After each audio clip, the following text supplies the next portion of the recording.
Well, the Big Ten this year looks to be the most exciting season I can ever remember being a Big Ten fan. We got 4 new teams. We got 18 now, and we're very excited. Will one of the traditional teams win it all, or one of the newbies win it all? We're going to talk about that coming up next. This is the 2024 Locked On College Football Season Preview, only on the Locked On Podcast Network, your team every day. Welcome to the 2024 Locked On College Football Season Preview, the Big Ten edition. I'm Craig Sheeman from Locked On Big Ten, and we're going to hear from several of our local Locked On experts from around the conference here. I'm very excited about this show. And as you know, we have several Big Ten teams, not only in the conference as we grow, but several that have chances to get into the college football playoffs. And we'll kind of boil it down to see who's going to win the championship at the end of the season as well. Today's episode is brought to you by Game Time. Download the Game Time app and create an account and use the code LOCKEDON for $20 off your first purchase. We are joined by Jay Stevens from Locked On Buckeyes, Isaiah Hole from Locked On Wolverines, and Zach Sako from Locked On Nittany Lions. Gentlemen, it's just great to have you all on here. I want to start you all off because each one of you has an interesting quarterback situation I want to talk about going into the season before we predict how this whole thing is going to unfold. Jay, we'll start with you. You got Will Howard, a quarterback room of 5 really good quarterbacks there at Ohio State. 2 of them are 5-star freshmen that are getting after it. I can't help but wonder, is Will Howard going to be the starter at the end of the season, or are we waiting for Julian Sayin to warm up and take over this program midway through? What do you think? I think that's to be determined. I think for Will Howard to be the starting quarterback all year long, his experience has to really reign true and really show that he has earned that still, but he has to be more accurate. If Will Howard shows he can be more accurate and can throw the deep ball and can make all the throws, I do think he will be the starter all year. Julian Sayin and Devin Brown are right behind him, but I think Howard's a front runner right now, and it's really his job to lose. Devin Brown, tough deal. 2 years in a row, he gets edged out by 2 different guys. So I wonder what his future will be after this year. His future is one where he's committed to wanting to be a Buckeye starting quarterback at some point in time. Back-to-back years, he's lost the quarterback battle once to McCord, this year to Will Howard. My gut says he'll stick around to start next year. He is the more seasoned guy, been there longer, but is he a better thrower? Is he more accurate than some of the younger quarterbacks? That is to be determined because they don't have much experience just like him. And Isaiah, at Michigan, kind of new territory here. We really don't know. Alex Orji has 1 completed pass in his career. He seems to be the guy. I don't know. What do you think? That is also still to be determined. Michigan still kind of not tipping its hat. I don't know that it knows who the starting quarterback's going to be. I think it's really kind of a 2-way race between Alex Orji and Jack Tuttle. Davis Warren is certainly in that conversation, but Jack Tuttle probably would have been the guy, but he's been limited. He didn't practice at all in the spring, and he's had some soreness still here in the fall. But Alex Orji is certainly the highest ceiling guy. He's the guy I think that Michigan wants to win because he's kind of in the same vein as Jalen Milroe from Alabama, but kind of has some of the same issues. Accuracy and things of that nature, but he spent all off season. He knows that accuracy is where you actually win the job. And we do know that he has been working very, very diligently on that all off season. You know, another quick point about Jack Tuttle, who's now in his 7th year, of course, and people say, hey, he's been playing college football for 6 years. He's never really been a starter. Is he that good? But I'll argue he's been backing up top 10 picks in the NFL between Michael Penix Jr. and, of course, J.J. McCarthy. So maybe there's some there. Maybe this is his year. Certainly, that's a line that Michigan's used. That's something that someone that was behind the scenes, one of the big-time staffers there in Ann Arbor, they said that to me right after the spring game, and Sharon Moore said it at Big Ten Media Days as well.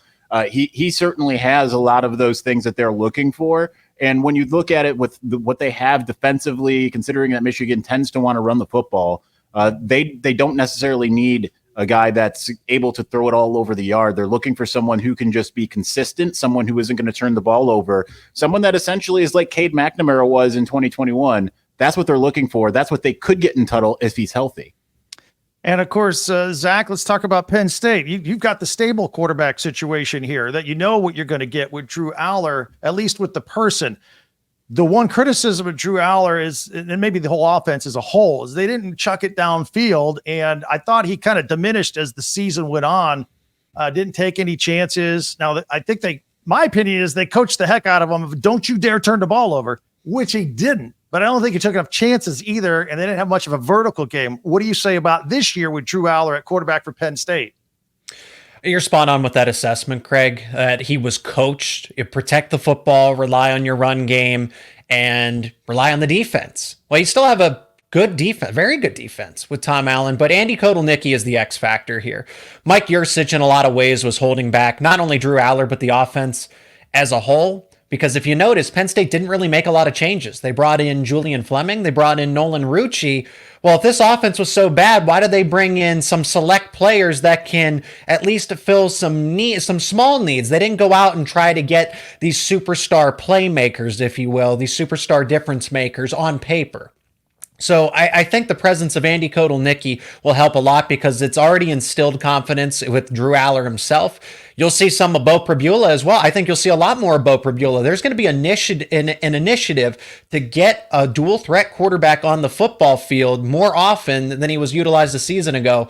And that's what Beau Pribula is going to be, a change of pace quarterback, if you will. And that's what Andy Kotelnicki's done. He's used two quarterbacks in his past systems at Buffalo and at Kansas.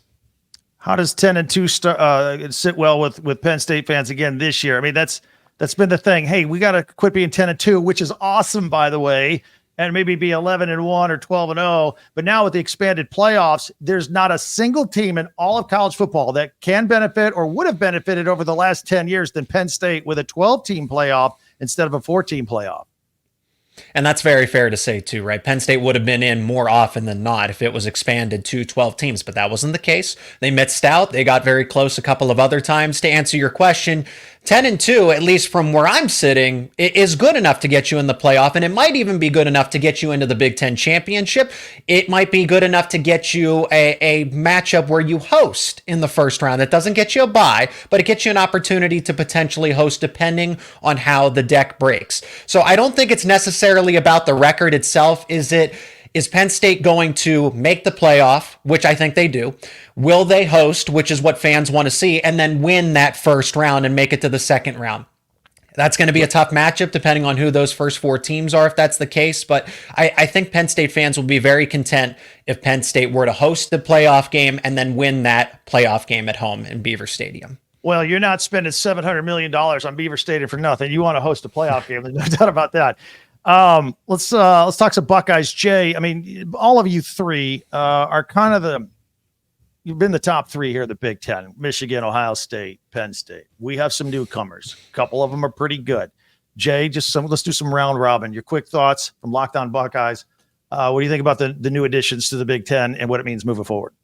It's still weird to have those schools on the West Coast being in the conference that's primarily in the Midwest.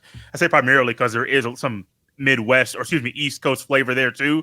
I think Oregon and USC, of course, Oregon's the front runner right now. Many people are saying they'll be in the Big Ten championship game or one of those teams that could be there. I agree with that. But I think that they all bring something different, but they boost the level of play in the conference, which is desperately needed. If you got to go out west to get the TV dollars, get those eyeballs out there to boost the level of play in your conference, I understand that thought. It's just still weird. It's going to take me a while to get used to those West Coast schools in the Big Ten. Isaiah, your thoughts on the expansion this year? Well, I think it'll be interesting. The last time that there was a team that everyone thought could come in and win the conference right away via addition, it was Nebraska, and it did not go the way that Nebraska fans thought it was going to go. And when you look at stylistically how these teams play compared to what the Big Ten likes to do as a whole, essentially, something's got to give. And is it going to be these more big, bulky lines with a stout run game, stout defense, or is it going to be basketball on grass? And it's interesting when you've got those types of teams that want to be offensive powerhouses, and yet there's Ohio State actually over there that has been able to run the Big Ten with having a combination of both. So it'll be interesting to watch these West Coast teams adapt if that is what ends up happening, because it could go the other way. The Big Ten, as we've known it, might have to adapt to them. Zach, of course, Locked On Nittany Lions. You guys have been chasing Michigan and Ohio State. Now you got Oregon. Now you got USC. What are Nittany Lions fans thinking about this expansion?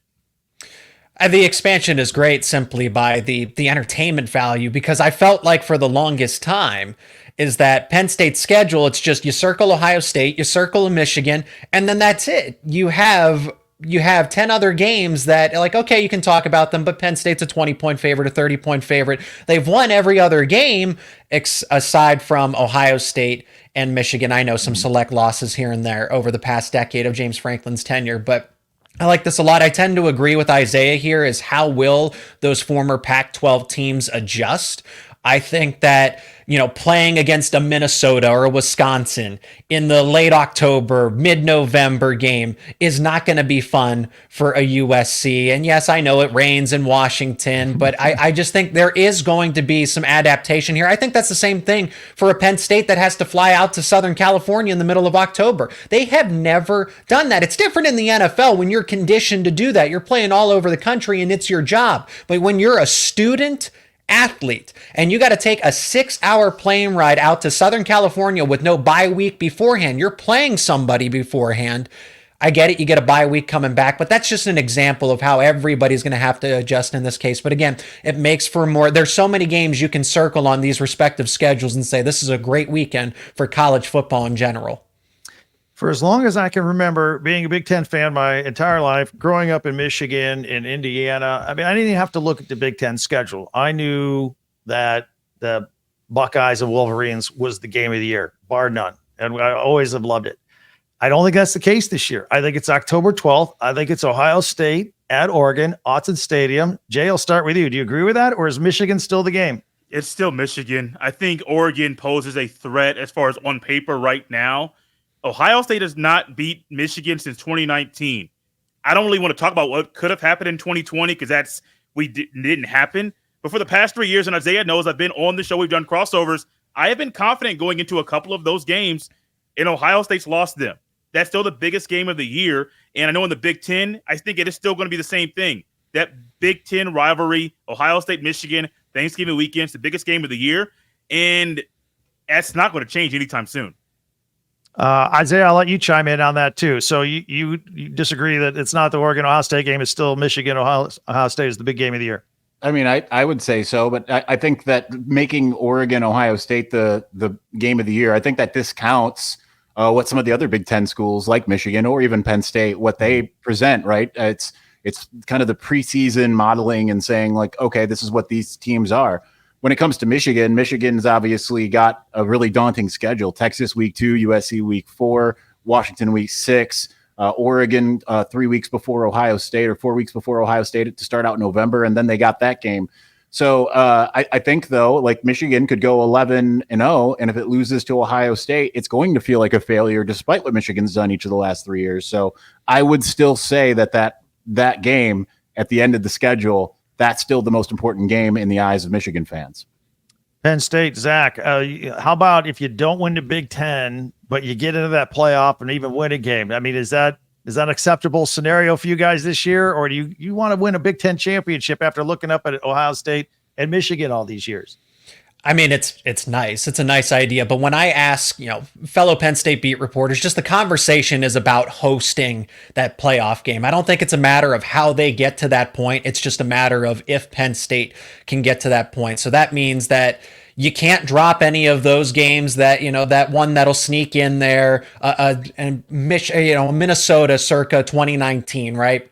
Those games that kind of sneak up on you where it's like, okay, you're favored, but you lose it. Ohio State is the biggest game for Penn State this season because in my mind, I think Ohio State is the Big Ten title winner. I think Ohio State is a national championship contender. I think they will be there with the amount of talent that they, could have gone to the NFL and didn't. So that's the case. But Penn State at this point in time is a 3.5-point underdog on paper when both teams are fully healthy right now at the beginning of the season. So that's kind of telling how Penn State is close in this situation. I think Ohio State and Oregon are the top 2 teams in the Big Ten. And then Penn State is that third team on the outside looking in, but they're closer than they are further back. All three of you guys cover teams that made changes at coordinator, especially you at Penn State, Zach. Offensive coordinator, you mentioned a moment ago, Andy Kotelnicki. I think you're going to have a lot more movement and stuff before the snap.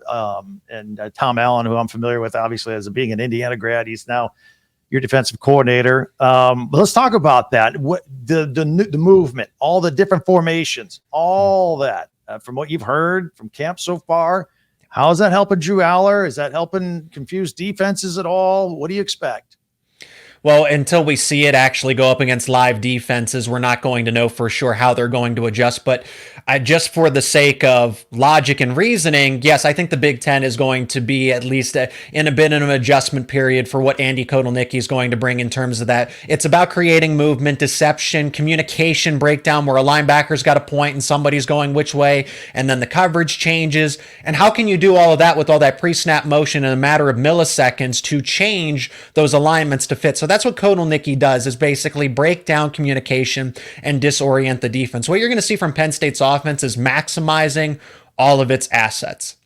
Instead of your traditional, well, Drew Aller's a pro-style quarterback at his core, right? That's true, but he actually lost some weight because they intend to run him more as a dual-threat quarterback. They're going to involve Bo Prabula as that true dual threat. So now you got to account for Drew Aller's legs in an instant. You're going to have all that pre-snap movement, as you mentioned. You still have Nicholas Singleton and Katron Allen. Again, if Penn State was really concerned about the offense and the weapons that they had, they would have gone out and made these wholesale changes in the transfer portal. But they didn't. They got complementary pieces because they feel good about all of the former 5-star and upper 4-stars that they have still at their disposal. And Isaiah, Michigan, if I expect any changes on offense. I expect them to run the ball even more with Sharon Moore. I still remember the game against Penn State with 32 straight runs when he was calling the shots. But how about defensively with Wink Martindale? It's blitz, and blitz again. That can be predictable sometimes. What are you hearing? How much are they going to utilize it this year with this football team? Well, he is a more aggressive play caller, but it is essentially the same defense. Keep in mind, he was the one that they were emulating when they brought in Mike Macdonald, who was his protege with the Baltimore Ravens. When Mike Macdonald left to go back to the Ravens, they brought in Jesse Minter, who was another one of Wink Martindale's proteges.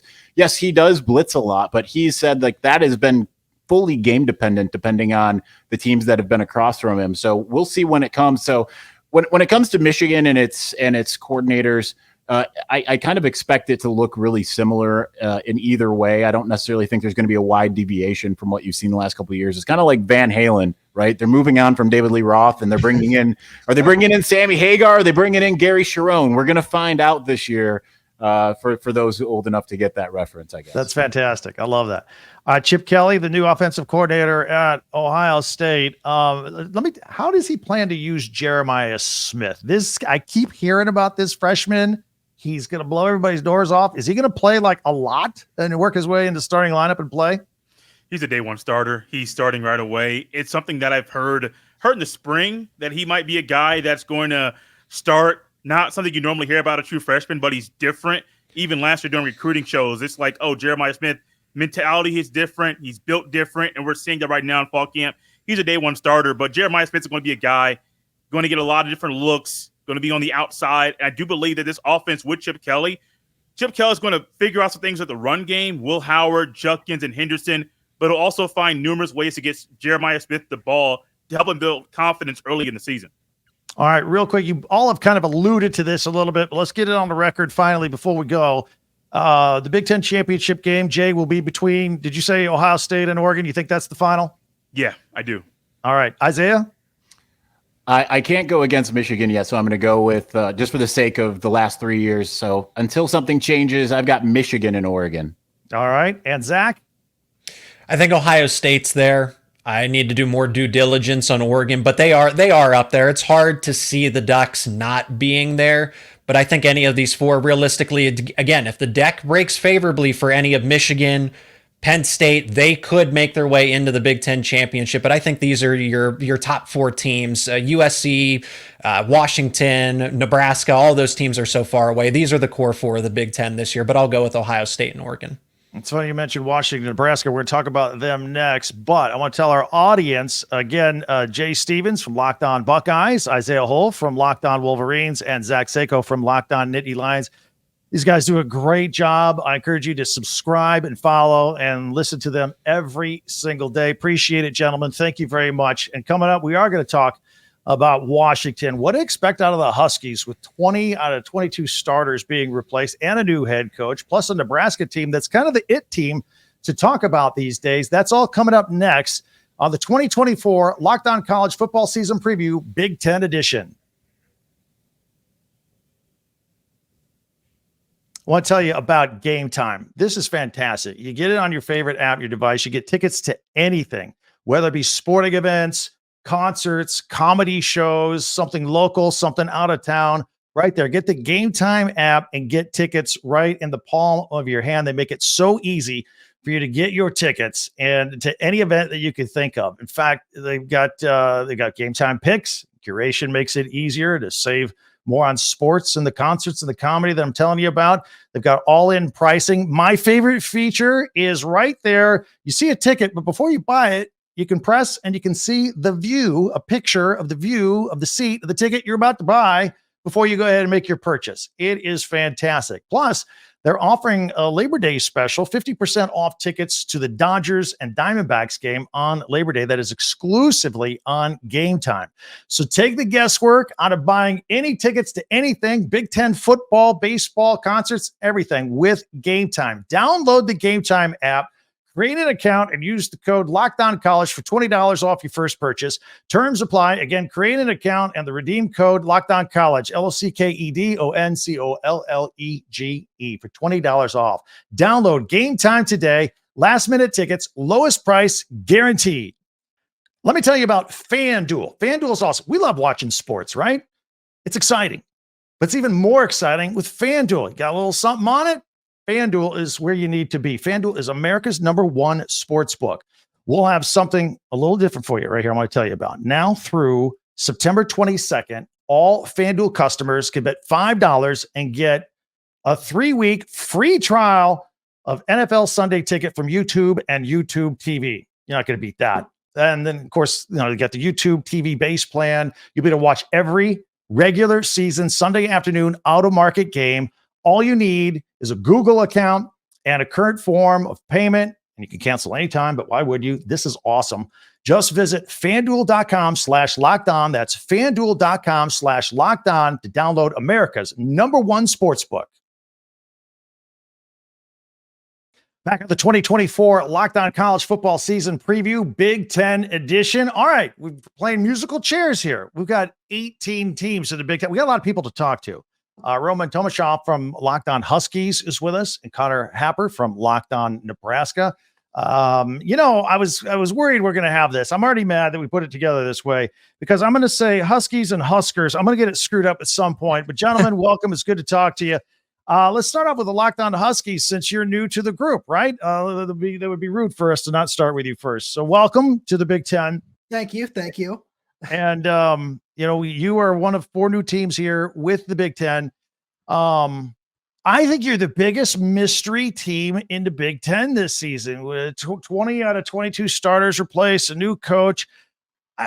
Here's my vibe on Washington. I think you're going to be good. I don't have a whole lot to back that up with. I just think there were some guys, next man up kind of deal. I still think you have size and experience and all that.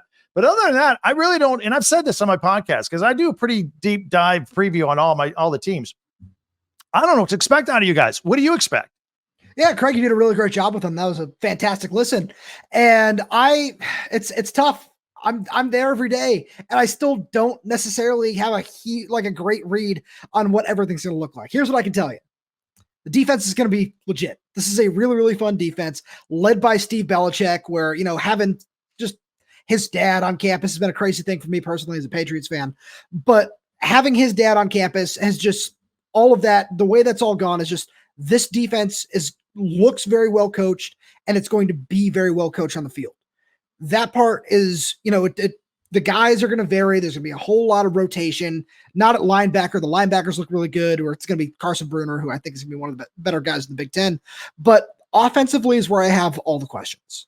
As you said, Craig, this team was number 2 in the country last season. Now, all of a sudden, they're out on the outside of the top 25, looking in, replacing all 11 starters, replacing an offensive-minded head coach in Kalen DeBoer, a fantastic offensive coordinator in Ryan Grubb, and they made the best possible replacement, getting Jed Fish, getting that staff in here. But there's so many questions. What's Will Rogers going to look like? What's the Joe Moore Award-winning offensive line going to look like now that there are 5 new starters up there? It's really curious, and there's going to be so many interesting things to watch for this season. I'm very excited about it. And I'm going to get your take on the other 3 teams too. You can kind of represent them here for this segment. We'll get back to that in a minute. want to talk to Connor here from Locked On Nebraska. And Connor, I have 3 teams I'm circling. I won't call them next tier teams, but 3 teams. And since they're not here today, I will talk about Rutgers, number 1. I think Vegas had them at 5.5 wins. They bumped it to 6.5. That's a 7-win team with everybody back, and they do have a new quarterback. I think they're gonna. I take the over on the win total there. Again, Iowa was the car wreck on the side of the road that you couldn't take your eyes off last year. How low could they go in points and still win football games? They end up winning 10 games and getting to the Big Ten championship. I think, with Cade McNamara coming back, I think more of the same. I don't think they're going to have an explosive offense at all. I don't think they got any receivers. I think Tim Lester is going to be like Kirk Ferentz's son, Brian, again on offense. I could be wrong. And they're going to be spectacular on defense. And they have a favorable schedule. They're going to win a lot of football games this year. And my other team this year is the Nebraska Cornhuskers. The excitement is palpable down there. What do you think? Yeah, the 3 teams that you just mentioned there have schedules that really line up. I mean, for Nebraska, their first 7 games are all winnable. And then after that, once the calendar hits late October and in November, it's Ohio State, it's UCLA, it's USC, it's Wisconsin, and it's Iowa. So they gotta win some games in September and October, including a key one early with Colorado that'll kind of set the tone and the mood on September 7th. That's the second week of the season. But no doubt about it, there's plenty of excitement. I think, they won 5 games last year with a really, truly putrid offense. It was the worst offense at Nebraska that I had ever seen, and that most at Nebraska had ever seen. Statistically, it was the worst offense at Nebraska since the 60s. So they're not going to turn the ball over 31 times this year. They're going to have a new freshman quarterback, which I'm sure we'll talk about. And so things are definitely looking up. It's just, how far could it go? It's a really blank canvas to see how high the offense can take Nebraska this year, because their defense is going to be just as salty as it was, if not more so than it was a year ago.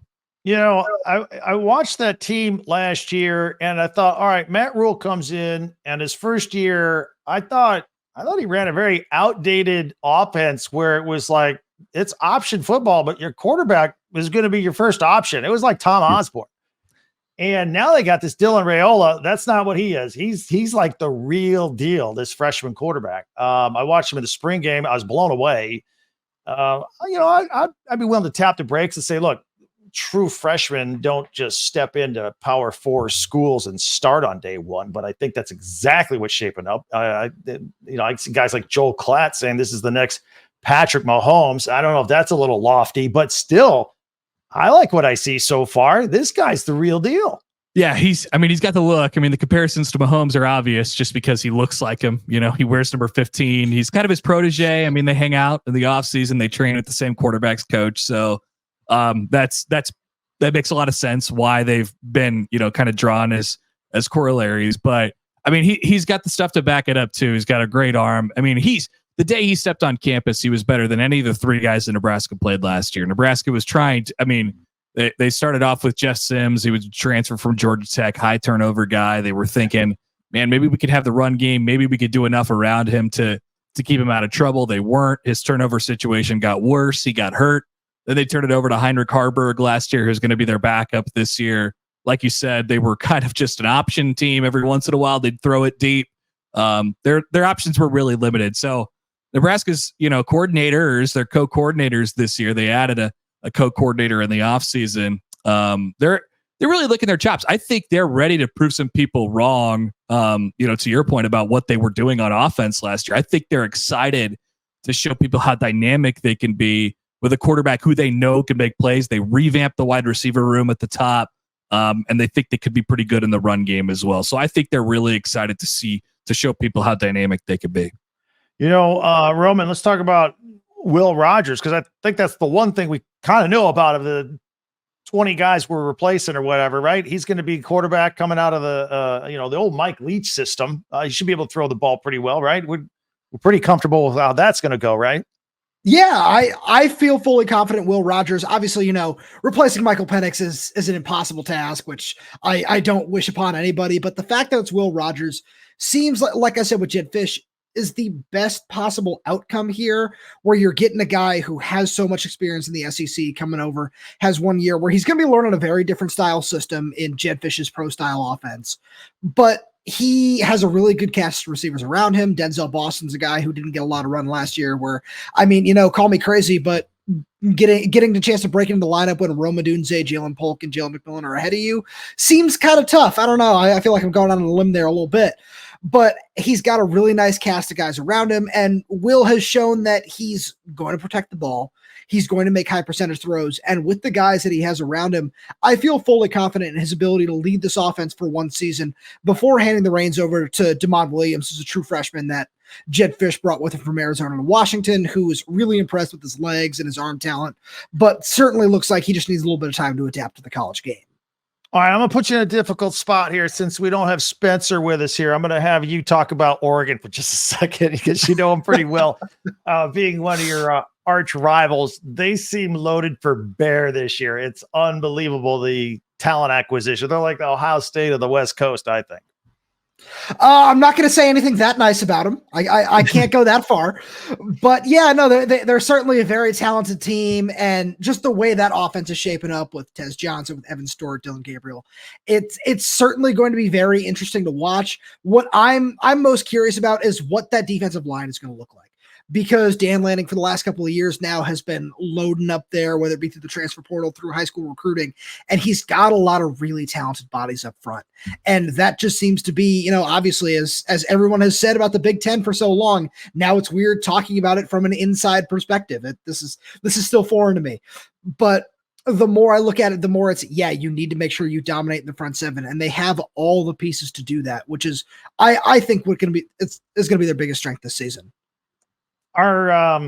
Is there any sentimental feelings from you guys representing the four Pac-12 teams, the Pac-12, the demise of the Pac-12? Or are you just gung-ho excited? Hey, let's join the Big Ten and let's go.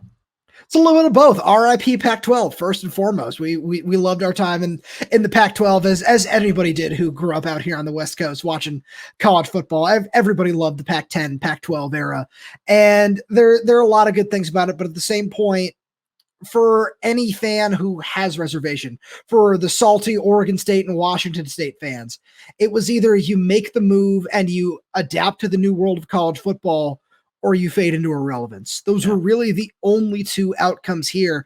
And the fact that Washington has the opportunity to jump into a premier conference like the Big Ten is so fun and so exciting. And just some of the ways we've already seen them marketed by the Big Ten network is something the Pac-12 was never doing, where the Pac-12 network had some great crews like with Yogi Roth and all those guys, but the Big Ten network is already such a big step up. And obviously with the media rights and everything else that's going on that the Big Ten is bringing to the table makes it really, really exciting to think about the future. Connor, I want to ask you one more question about Nebraska, then we'll kind of get you guys predictions on how things will go.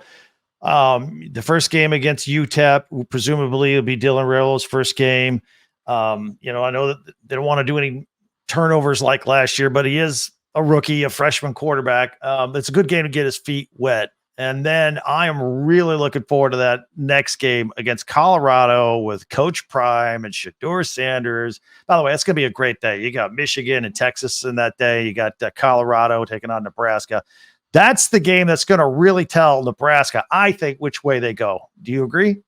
Yeah, no doubt about it. I mean, this season sort of sets up. I mean, last time Nebraska went to a bowl game, it was in 2016. Unbelievably, I know it's weird to hear, but 2016, they started 7-0 that year. And early in the season, in September, they had a premier non-conference home game with Oregon. Oregon wasn't great that year, but Nebraska edged them out. They beat them, and they kind of did the same thing all the way throughout the rest of September and through October, starting 7-0 before they went to Madison and lost in overtime against Wisconsin that year. But that team won 9 games, and they went to a bowl game, and their hot start kind of propelled them. So, I think it sets up kind of the same this year for Nebraska here in 2024. You get past that, and then you feel like, man, there is some winnable. Not that there's not tests in between. There's plenty of them, but Nebraska would feel good about itself, and it would be a giant burden off the backs of the program. I mean, Nebraska fans are going to want that really bad.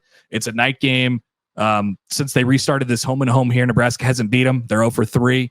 And so it's been a long time since they beat one of their biggest rivals. So there's a lot hanging on it. It's a really important game, and it's a big game for the program too. All right, Connor, who are the two teams playing in the Big Ten championship, and who wins the thing? Yeah, I'll stick to status quo here. I think most people are going to take Ohio State and Oregon. I'll take Ohio State and Oregon as well. I think Ohio State is, a national championship favorite type of team. My question for them would be the quarterback position. Is Will Howard going to take you to the next level? We've seen Ohio State quarterbacks who could do that. We know that Dylan Gabriel is pretty dang good. So I think both those teams physically top to bottom on their roster are just pretty much head and shoulders better than anybody else in the conference. And I expect it to end up that way. Roman, what are your picks? So I certainly got to put Ohio State in there, but because of this flag behind me, I'm going to go away from the Oregon pick right there. We haven't seen them get over the hump in any way, shape, or form throughout their entire college football existence. So give me Penn State. I really want to see Drew Aller take a step forward at quarterback. I really love what they're doing defensively. And if they can just get a few pieces right offensively, I feel like this is the year that Penn State really can get over the hump, as you guys talked about a little bit earlier. And I'd really like to see that from just a bunch of the guys that they have all over that roster. Roman Tomashoff from Locked On Huskies, Connor Happer from Locked On Nebraska. They do a great job. If you don't already, subscribe, check them out, listen every day with their Locked On podcasts. And we're going to talk to a couple other hosts from some other Big Ten schools to get their thoughts on how things are shaping up in just a minute as we put 2024 into focus a little bit. Very excited about the start of the season. And we'll tell you who wins the conference according to them. Me, I'll give you my final picks as well. The 2024 Locked On College Football season preview continues, the Big Ten edition.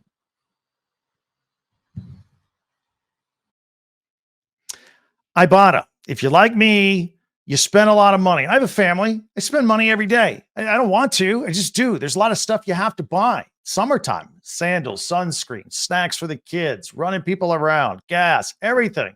Ibotta can make that a lot better, a lot easier, and save you some money. You can get cash back on all your purchases so you can spend more time making memories this summer and less time dreaming about them. It is summertime. Pretty soon it's going to be fall. A whole new set of expenses come with fall, right? But we can still get the barbecue out there, stock up on your favorite grilling favorites, your football favorite snacks, all that stuff with Ibotta. Ibotta is a free app, and it lets you earn cash back every time you shop. You can earn hundreds of items from groceries to beauty supplies, toys.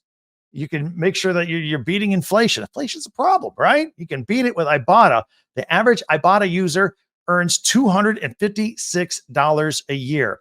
Right now, Ibotta is offering our listeners $5 just for trying Ibotta by using the code LOCKEDONCollege when you register. So go to the App Store or Google Play Store and download the free Ibotta app to start earning cash back and use the code LOCKEDONCollege. That's Ibotta, IBOTTA, in the Google Play or App Store and use the code LOCKEDONCollege. All right, we continue. I'm having a blast here. Our 2024 Locked On College Football season preview, our Big Ten edition here. And joining us now is Jacob Goins from Locked On Hoosiers and Matt Sheehan from Locked On Spartans. Very excited to have you guys on. Let's get right into it. But first, I want to tell our audience, check these guys out. They do great work every day. Subscribe to Locked On Hoosiers and Locked On Spartans, please, on YouTube or wherever you get your podcasts. All right. Matt, hang on just a second. I'm an Indiana grad. First question is going to Jacob. All right. Yes. I'm just going to leave, actually. You guys have fun. This has been good. All right. I'm a little older than you guys. I've been waiting a long time for the Hoosiers to make it to the Rose Bowl. Week 3 at UCLA. That counts. I'm just going to pretend it's January 1st, Jacob. What do you think? Yeah, I'm here for it. We're going to count it on Locked On Hoosiers, so you may as well start to count it everywhere else. And excited for the game. I don't know how it's going to go, but yeah, it counts in my book, so let's rock with it. All right. Well, and UCLA, let's talk about them just a little bit. Just a quick preview. They had that rough start of that press conference on Big Ten Media Days, and I was like, we're in trouble here. And they lost their defensive coordinator to USC, so I really don't know what to expect out of UCLA. I think they might be down kind of toward the bottom this year. I think it's a winnable road game for the Hoosiers. I do too, and that's sort of what I've been telling my listeners and my watchers, my everydayers over at Locked On Hoosiers is, look, this is early in the season, but it's not as daunting as it looks. You see an early road game in the Big Ten, you got to go all the way out west, and it's like, great, here we go. But this isn't the UCLA of old. There's no crazy offense out there. They're not just going to light up the scoreboard. And I think Indiana's talent-wise on both sides of the ball, especially on defense, is what's going to help them in games this year. And so some people will look at it who don't know the Big Ten or don't know Indiana or UCLA and go, oh, UCLA, they got it in the bag.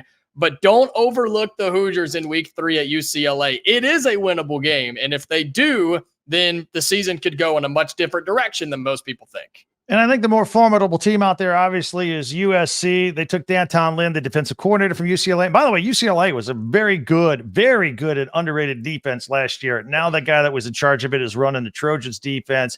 Lincoln Riley's teams have never even spelled the word defense, let alone played it. They have to coming into the Big Ten, and we'll see how Miller Moss is, if that 6 touchdown performance in the Holiday Bowl was an aberration or if it was the real deal. But I think the Trojans could be pretty good. I think they're on the bubble, the mix, competing with some of the other upper echelon teams trying to get into the playoffs from the Big Ten. Matt, let's talk to you, because both of you guys, we could talk about this. Both of you guys have new head coaches this year. Jonathan Smith, what's your impression so far? Love it. We know there's going to be a little bit of a long road ahead, but this guy has already rebuilt Oregon State, and that was in much more dire straits than the situation over here in East Lansing for a few reasons. Resources, just the history of Michigan State, where it is just, physically on a map in the Midwest. Not a bad spot to be if you're a football coach. But what we do like is that he came over with a few guys, whether it's, guys in his offensive staff, guys like Brian Lindgren, or, hey, how about the players that are actually going to be on the field, like Aiden Childs, Tanner Miller, a great interior offensive lineman. And if you even watched 4 snaps of Michigan State football last year, you would know that we need interior linemen. So the second team All-American transferring over, that's going to help, as well as Jack Valley, the tight end, who caught more tight end touchdowns than anyone else in the nation last year. So look, just entering the door with those guys, that's an okay start right now. All right. Speaking of last year, I got to ask, what a year. The Mel Tucker thing aside, I'm not even bringing that up. What happened? Why? Did something happen, Craig? Well, yeah. And just put that aside. It was a crazy year. Can we go back to game 1? Have you gotten an official explanation as to why Connor Stallions was on the Central Michigan sideline at your stadium? Somebody had to issue him a press pass. Of course we don't have an explanation. Now, CMU, they did fire their quarterback's coach about a week or 2 ago.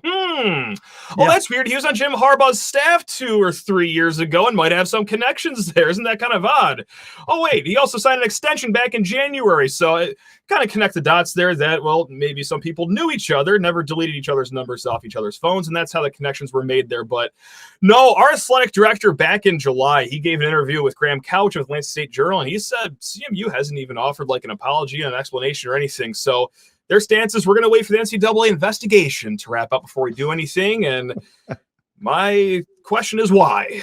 Just do it. Like, you guys are big boys. You can make your own decisions. So no, we don't have any answers on that. So it's okay. Well, the NCAA might take another couple years with that. They just closed up Burgergate, so Spygate, that'll be like 2028, unless the Netflix special on August 27th, the Spygate special come out. Maybe we'll get some answers there. What do you think? True. Yeah, tell me all about it. I'll be the last person to watch that one. So I can't wait to see what everyone else has to say about it. Respectfully. Right. Jacob, Locked On Hoosiers. You have a new football coach too, Kurt Cignetti. He seems to be a different guy, kind of goes to the beat of his own drum. It's almost like he's going to do things his way, but there's a little bit of a comedy show in the way he phrases his words. He's amusing at the same time. He's just a different guy.